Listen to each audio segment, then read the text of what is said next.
Hello everyone. I hope you all are doing good. In this video, we will talk about implementation of SetInterval with the help of SetTimeout. This is a two-part video, and in the part 1, we will talk about SetTimeout and SetInterval and how to use them. In part 2, we will talk about implementation of SetInterval with the help of SetTimeout. If you guys are familiar with SetTimeout and SetInterval, feel free to jump to part 2. The link for the part 2 is available in description section.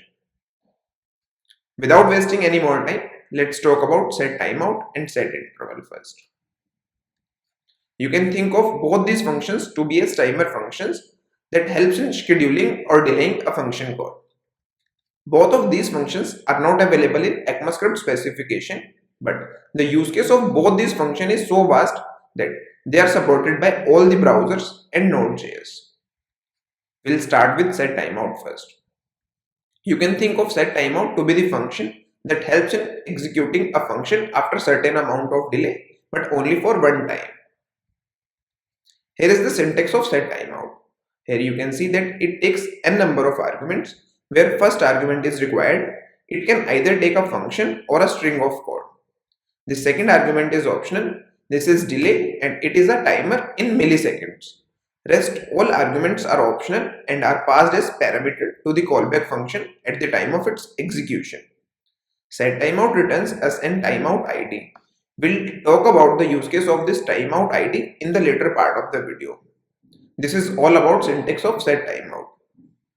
As we all know, if we are talking about programming, examples explain better than words. So we will take SetTimeout with the help of few examples. In the example number 1, we will talk about using SetTimeout with string as the first parameter. We are recording this part of the video on browser's console because this feature is only available on browser's console and not on Node.js. I will demonstrate this with the help of a small code snippet. Here, I'll write a set timeout call and I will pass first parameter as a string of code. So I'll write a console.log statement and I'll print you guys are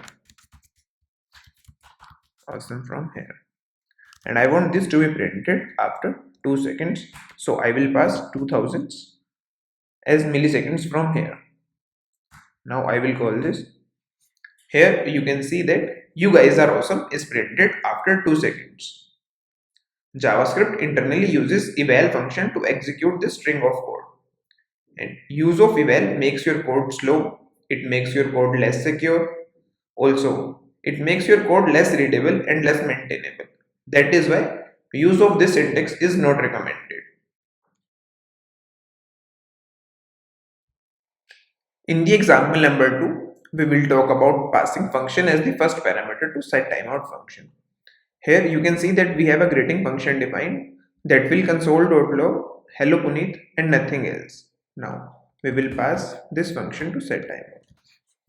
Here I'll copy this function reference and I will pass this to SetTimeout, and I want this function to be executed after 1 second, so I will pass 1000 milliseconds from here. Now if I will run this code, here you can see that hello Puneet is printed after 1 second.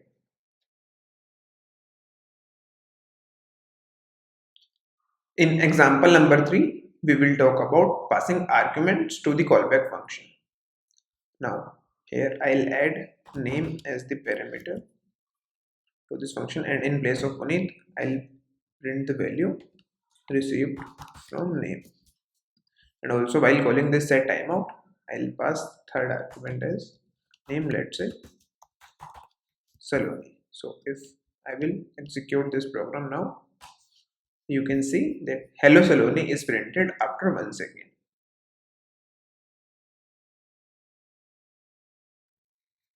In the example number 4, we will talk about asynchronous behavior of SetTimeout. Here, even if I'll call this function with a 0 delay, and I'll have another console statement.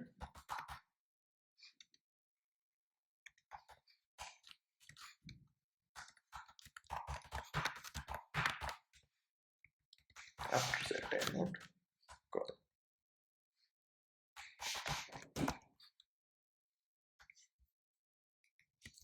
What do you think if I'll execute this should be the output? Here, after set timeout call is printed first and then hello Supreme. This is because of event loop. Though event loop is not part of this video, for now you can just think that set timeout saves the reference of this greeting function somewhere in the memory, and it is called only after the delay is over and the current execution stack is empty.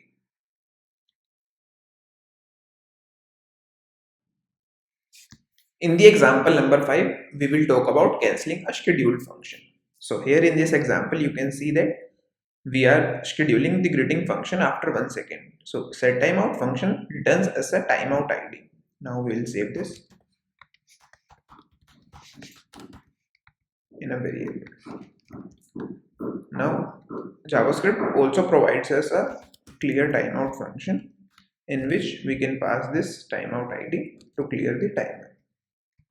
Usually we do this based on some event like on click, but for the demonstration purpose we are calling this just after our timeout call. Now if I will run this program, you can see that nothing is printed because we just cleared the timeout with the clear timeout function. That is all about set timeout. Now we will talk about set interval. Set interval is almost similar to set timeout with only one difference, that set timeout calls the scheduled function once after the delay is over and set interval calls the scheduled function infinite number of times after the regular interval of time. Now we will talk about syntax of set interval. It is exactly same as set timeout. Here you can see that it can take n number of arguments, where first argument is either a function or a string of code. This argument is required. The second argument is delay. This is the timer in millisecond and this is also optional, and by default its value is also 0. Rest all the arguments are optional and are passed as the parameter to the callback function whenever this function is called. Set interval also returns as an timer ID. The use case of this ID will be defined later in the video. This was all about syntax of set interval. Now, same as set timeout, we will take set interval with the help of few examples.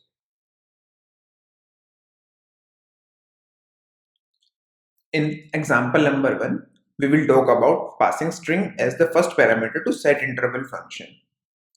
We are recording this part of the video on browser's console because this syntax is only supported on browsers and not on Node.js.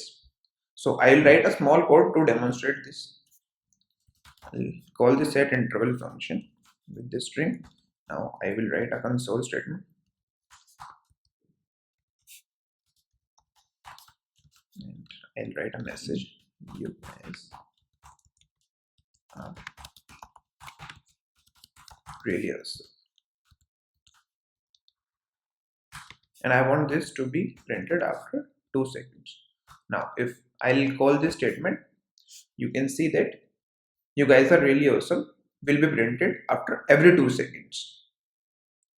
JavaScript internally uses eval to execute this statement. For the same reason, the use of this syntax is not recommended.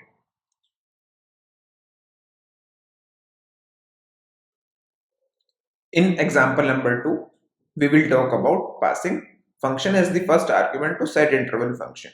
Here you can see that we have a function defined by the name greeting and it will console.log hello Puneet and nothing else. Now if I will call a set interval function and I will pass greeting as the first parameter and I want to call this after every 1 second. So I will pass 1000 milliseconds from here. Now if I will run this program, you can see that hello Puneet is printed after every 1 second.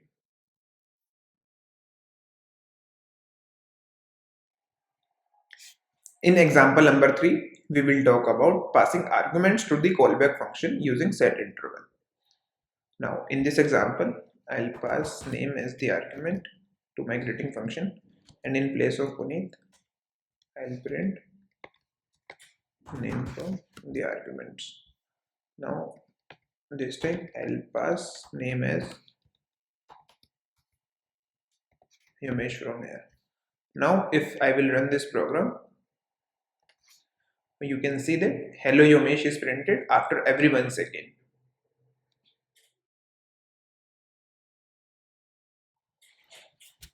In example number 4, we will talk about asynchronous behavior of SetInterval. So in this example, if I'll remove this name from the greeting argument and I'll assign a variable name is equal to Puneet here, and I'll remove this from here, and also I'm removing the timer from here. By default its value is 0, the delay is 0. Now if I'll run this program, here you can see that hello Puneet is printed n number of times. It's because this statement is executed first and then this function is called. This is because of event loop as mentioned in SetTimeout.